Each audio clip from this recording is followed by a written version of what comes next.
ఈ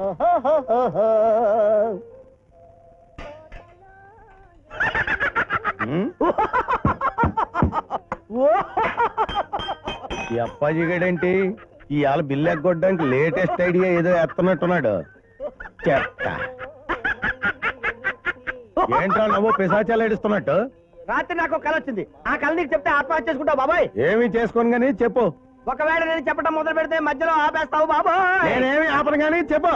ఒకవేళ ఆపమంటే? నేను ఆపమన్నా. ఒకవేళ ఆపమంటే నీ ఇష్టం వచ్చిన పని నేను చేస్తానయ్యా. చేస్తావా? చేస్తావా? చేస్తాను. నీ చెల్లికి పెళ్లి చేస్తావా? ఆడు చేయకపోతే నేను దగ్గర చేస్తాను. నువ్వు చెప్పవా? ఆ ముక్క చిదంబరం గాని చెప్పమాను. చేస్తాను చెప్పు. అయితే విను. రాత్రి కల్లో మీ నాన్న పందులు తోలుకుంటూ కనిపించాడు. మీ అమ్మ ఊర కుక్క లాంటి నిన్ను, గిన్నెకోడి లాంటి మీ చెల్లిని కని పెంచలేక వీధుల్లో అమ్మా అమ్మా అని అడుక్కుతింటుంది. అప్పుడు మురుక్కుంటల్లోను పెంట కుప్పల మీద గజ్జి కుక్కలా తిరిగాయి నీకు మీ నాన్న రంబలాంటి అమ్మాయినికి పెళ్లి చేశాడు. శోభనం రోజు రాత్రి నలుగురు రాక్షసులు నీ పెళ్ళాన్ని ఎత్తుకుపోయి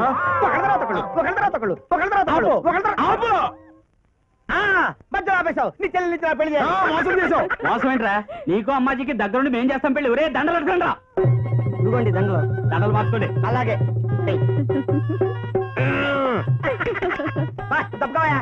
బావా మమ్మల్ని ఆశీర్వదించు బావా. మిమ్మల్ని కాకపోతే ఇంకెవరిని ఆశీర్వదిస్తాను? రా అమ్మాజీ. అన్నయ్య నీకు ఈ జన్మలో పెళ్ళవుతుందని అనుకోలేదు. అయినా బాధగా ఉంది. బాధెందుకు బావా? నా చెల్లికి చిన్నప్పుడే పెళ్ళయింది. కానీ పెళ్ళైన రెండో రోజునే దేవుడు లారీ రూపంలో వచ్చి దీని మొగుడిని ఎత్తుకుపోయాడు. అరగంట క్రితం వరకు నా చెల్లి విడో. మామూలు విడో కాదు బావా, యంగ్ విడో. మొగుడు పోయిన మూడో రోజునే నలుగురు దుర్మార్గులు దీన్ని తీసుకుపోయి మానభంగం చేసేశారు. మానభంగమా? ఇందాక నీకు వచ్చింది కళ, ఇది వాస్తవం బావా. నన్ను క్షమించప్పాజీ. పర్వాలేదమ్మాజీ, పద రాజమండ్రి వెళ్దాం. రాజమండ్రా? ఎందుకు? అక్కడ పవిత్ర గోదావరిలో నేను అమ్మాజీ స్నానం చేసి పవిత్రంగా మా జీవితాన్ని ఆరంభిస్తాం. నీలో శ్రీకృష్ణుడు కనపడుతున్నాడు బావా.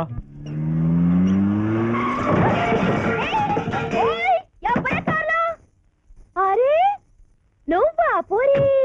రాజా ఇల్లెక్కడ? ఎందుకంట మాట్లాడాలి? దేనికంట? నీకెందుకంట?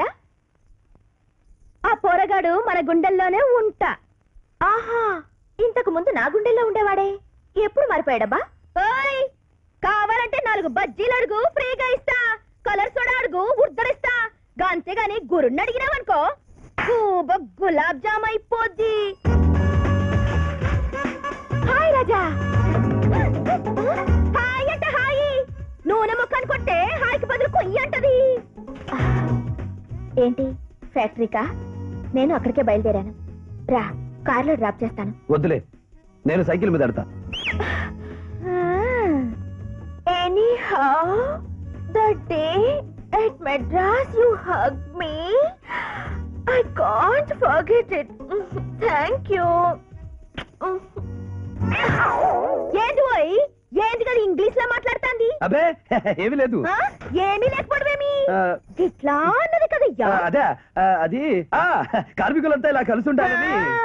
కార్మికులు గిట్లా కలిసి ఉంటారు గాని గిట్లా కలిసి ఉంటారు అయ్యా. నువ్వేం కంగారు పడుకు, అటు తప్పుకో. హలో, మర్చిపోయా. ఒక 10 మంది వర్కర్స్ ని ఏజ్ బారైందని తీసేద్దాం అనుకుంటున్నా. సాయంత్రం ఇంటికి వచ్చి మాట్లాడు. ఈ లెక్కలు నేను ఇంటికి పిలిచి పంటి కింద పెట్టుకోవాలని చూస్తున్నదేమో.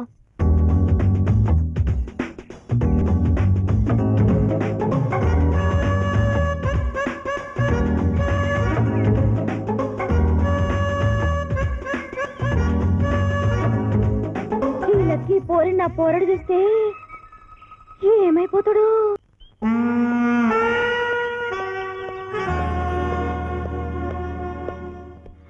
Hi Raja, thanks for coming.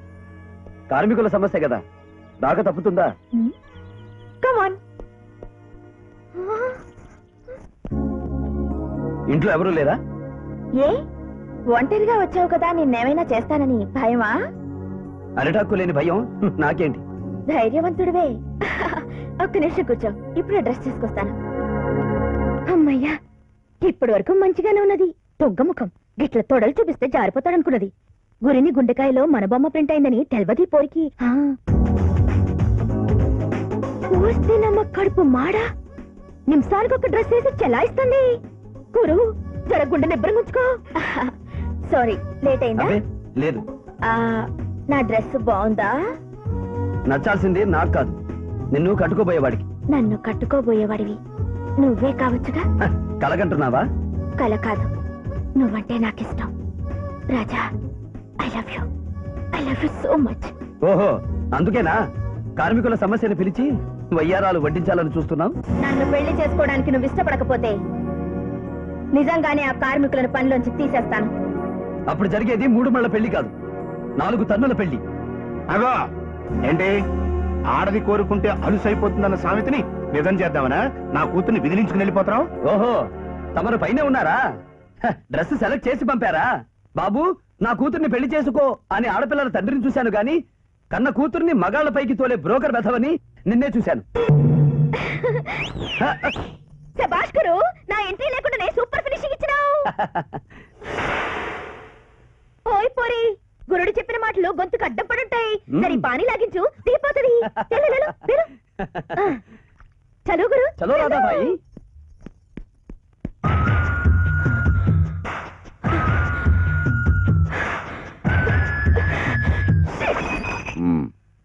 అయితే మనం ఓడిపోయినట్లేనమ్మా. నీ కొడుకు గుండెల మీద కొట్టాలని చూసి ఓడిపోయాను అంకుల్. ఇప్పుడు కార్మికుల కడుపు మీద కొట్టి రప్పిస్తాను చూడు.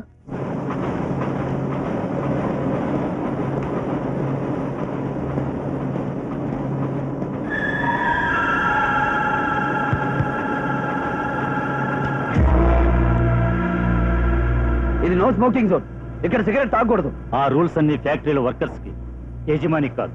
వర్కర్స్ లేకపోతే యజమాని ఎక్కడ ఉంటాడు? ముందు సిగరెట్ ఆర్పేయి. అంటించింది ఆర్పటానికి కాదు.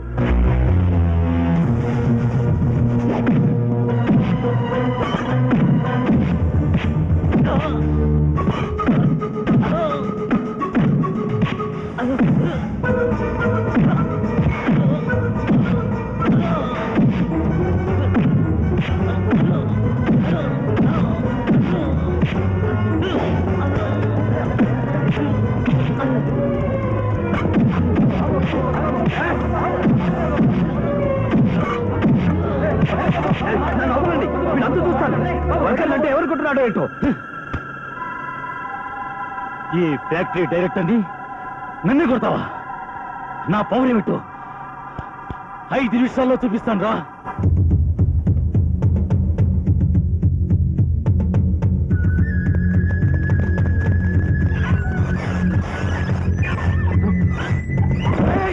ఏమిటిది? నన్నేం చేయమంటారు బాబు, నేను మీలాంటి వర్కర్నే. యజమాన్ని కొట్టినందుకు ఎండి గారు లాకౌట్ ప్రకటించారు.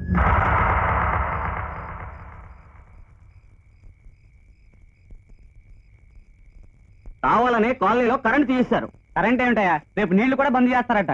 అసలు ఇదంతా ఇదిగో ఈ రాజాబాబులే వచ్చింది. రాజాబాబు ఏం చేశాడయా? తనేమో లాకౌట్ చేయమని చెప్పాడా? నోటితో చెప్పలేదు, చేతితో చెప్పాడు.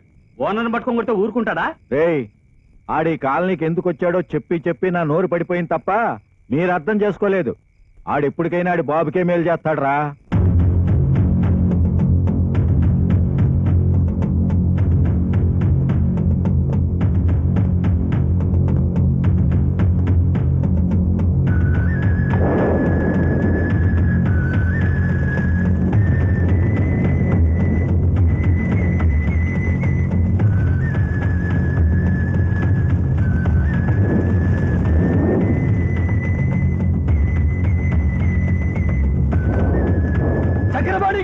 చక్రపాణి గారు,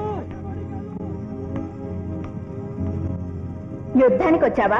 సంధి ఫెయిల్ అయితే కదా యుద్ధం ఎప్పుడో తెలిసేది. నేను చక్రపాణి గారి అడ్వైజర్ని, నాతో చెప్పండి.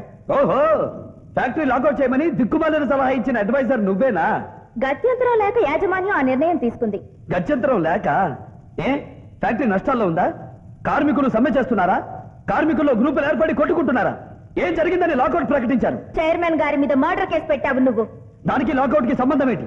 కంపెనీ డైరెక్టర్ గిరి మీద హత్యా ప్రయత్నం చేశావు నువ్వు. ఇప్పుడు ఏ ధైర్యంతో ఫ్యాక్టరీ తలుపులు తెరవమంటావు? అదే మీ భయం అయితే ఫ్యాక్టరీలో ఏ గొడవ జరగదని మా కార్మికులందరి తరఫున లిఖితపూర్వకంగా నేను హామీ ఇస్తాను. హామీ ఇచ్చినా నేను లాకౌట్ ఎత్తిపోయాను. ఎందుకని? నా మీద కోర్టు కేసు నడుస్తోంది.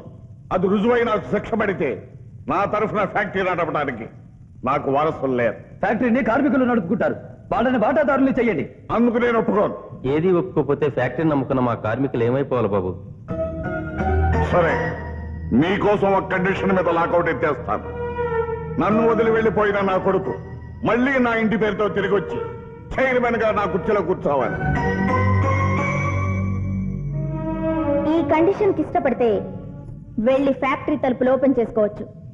1000 మంది కార్మికుల ఆకలి ముఖ్యమో నీ ఒక్కడి పంతం ముఖ్యమో తేల్చుకో.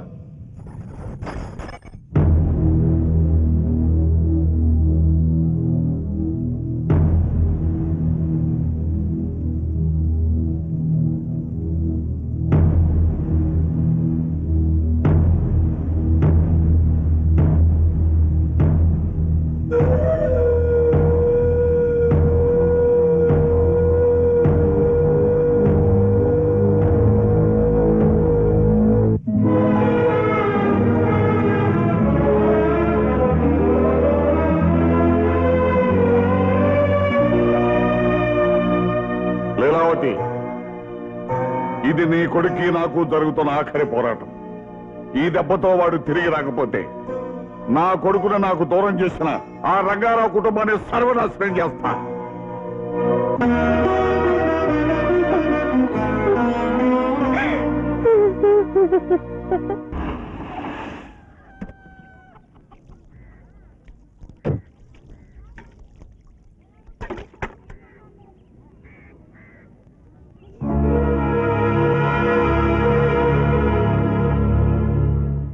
ఇంట్లో లేడు. నేనొచ్చింది నీకోసం. ఒక వరం అడగాలని వచ్చాను. నీకు వరాలిచ్చే ఐశ్వర్యం నా దగ్గర లేదు. ఎందుకు లేదు?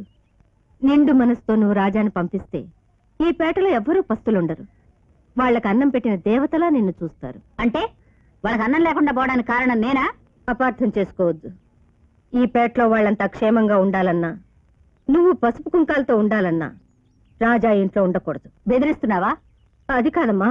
చూడు, నీ కొడుకుని దత్తతకు రమ్మని నేను అడగలేదు. అమ్మా అని పిలిచినా నేను ఇంతవరకు పలకలేదు.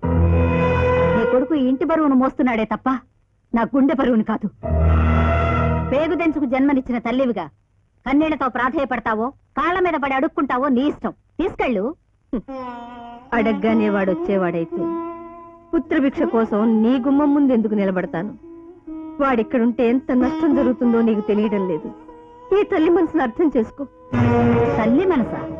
నీ కూతురు నా కొడుకును ప్రేమించిందని తెలిసి ఆ పిల్లని నీ మొగుడు కాళ్ళు చేతులు గట్టి గదిలో పారేసినప్పుడు ఏమైంది ఆ తల్లి మనసు? నీ పుట్టింటి వాళ్ళకి తాకట్టు పెట్టావా? నీ భర్త నా కొడుకు నిర్దాక్షిణ్యంగా చంపించినప్పుడు ఏమైంది ఆ తల్లి మనసు? ఇనపెట్లో పెట్టి తాళం వేశావా? ప్రతి గొప్పవాడి వెనక ఒక స్త్రీ ఉంటుందంటారు, కానీ ప్రతి రాక్షసుడి వెనక కూడా ఒక స్త్రీ ఉంటుందని నువ్వు నిరూపించావు. కొడుకు ఇల్లు వదిలి వెళ్లిపోయిన కన్నీటి మంట నీది. కొడుకు ఈ లోకాన్నే వదిలి వెళ్లిపోయిన కడుపు మంట నాది. ఈ మంటలను ఎవరూ ఆర్పలేరు. వెళ్ళు.